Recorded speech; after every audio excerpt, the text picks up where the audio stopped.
Greetings and welcome to our daily Devo for Tuesday, the 22nd of August. Today, we are moving on to the mountain temptation.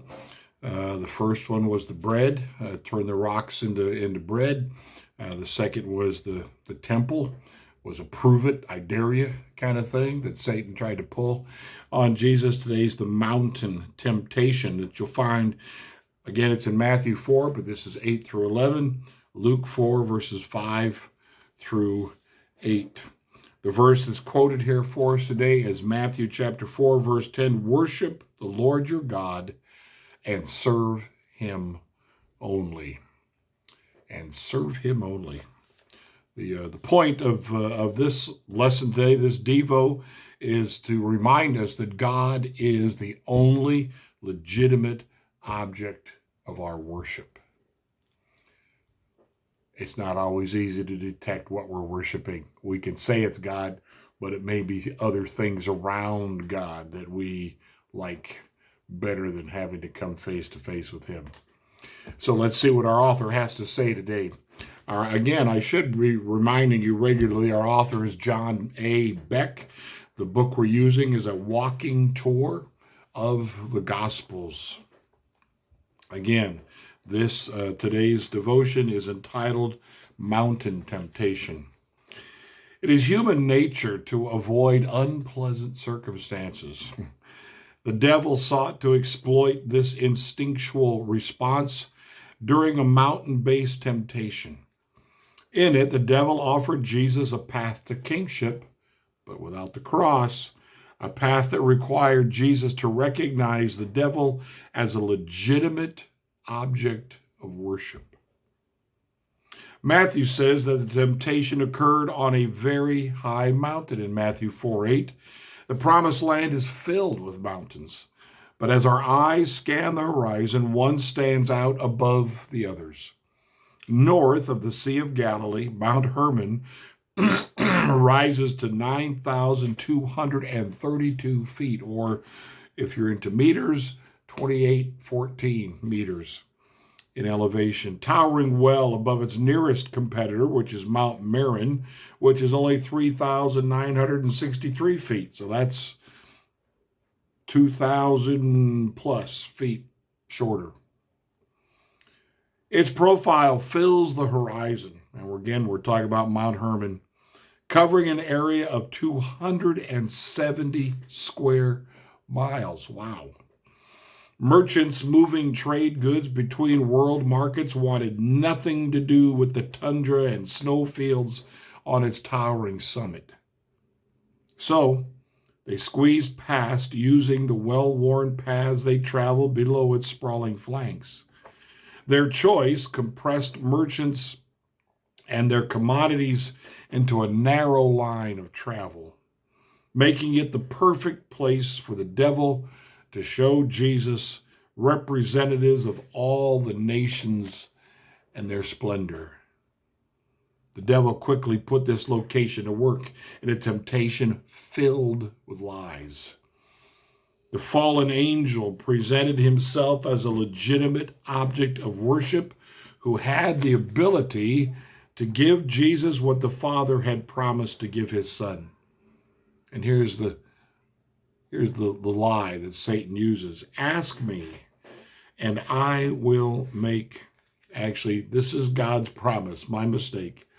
This is God's promise from Psalm 2:8. Ask me, and I will make the nations your inheritance, the ends of the earth your possession.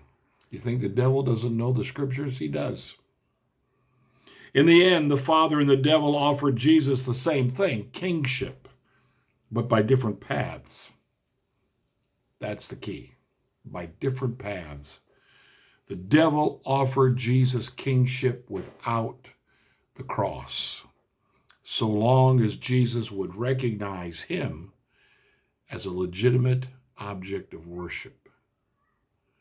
This was a violation of the very first commandment, and Jesus would have nothing to do with it.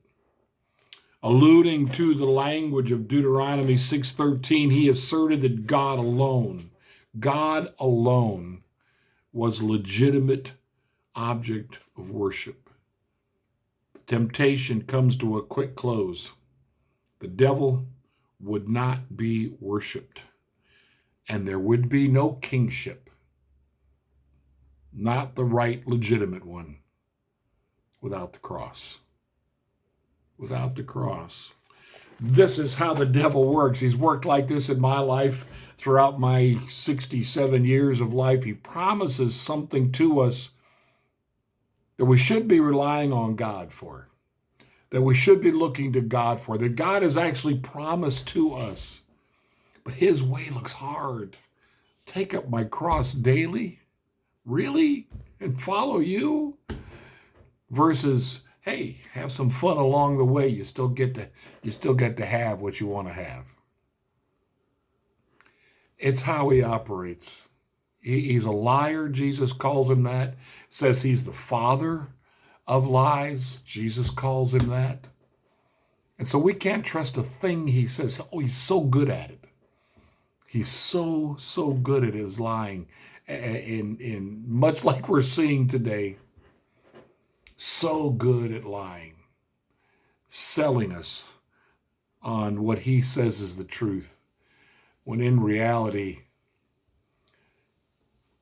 it leads to death, leads to destruction, leads to emptiness, leads to a broken vision of who we are and what we're really here to be doing, if indeed we are following the Lord and putting our faith in God the Almighty. Our author is correct when he says these temptations that he throws Jesus' way are the same ones, again, a different level. The devil hasn't offered me all the kingdoms of the world, but he's offered me bits and pieces of things that look good, that I'd be content having. Maybe same for you too. We need to make sure we're listening to the voice of the Lord. We need to make sure we know the Word. Jesus used the Word. Scriptures from the book of Deuteronomy, from the law,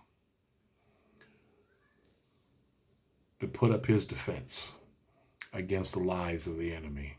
You got to know the truth. Is this what Jesus means when he says, if you know the truth will set you free? Set you free from what? Set you free from the lies of the devil. Set you free from the lies that we think we're conjuring up within ourselves, but really the enemy is cheering us on, sending his disciples, his demons into our lives to convince us that this is the better way. We'll like it better. And we're all about liking it better. We're all about not having to go through difficulty, not having to go through hardship. We want the easy way. That's who we are in this day and age. Even Christians can be that way. They don't want to say no to the things that their heart wants the most. They don't want to say yes to following Jesus, who says those things are in your way. Those things are not best for you, even though they look to be.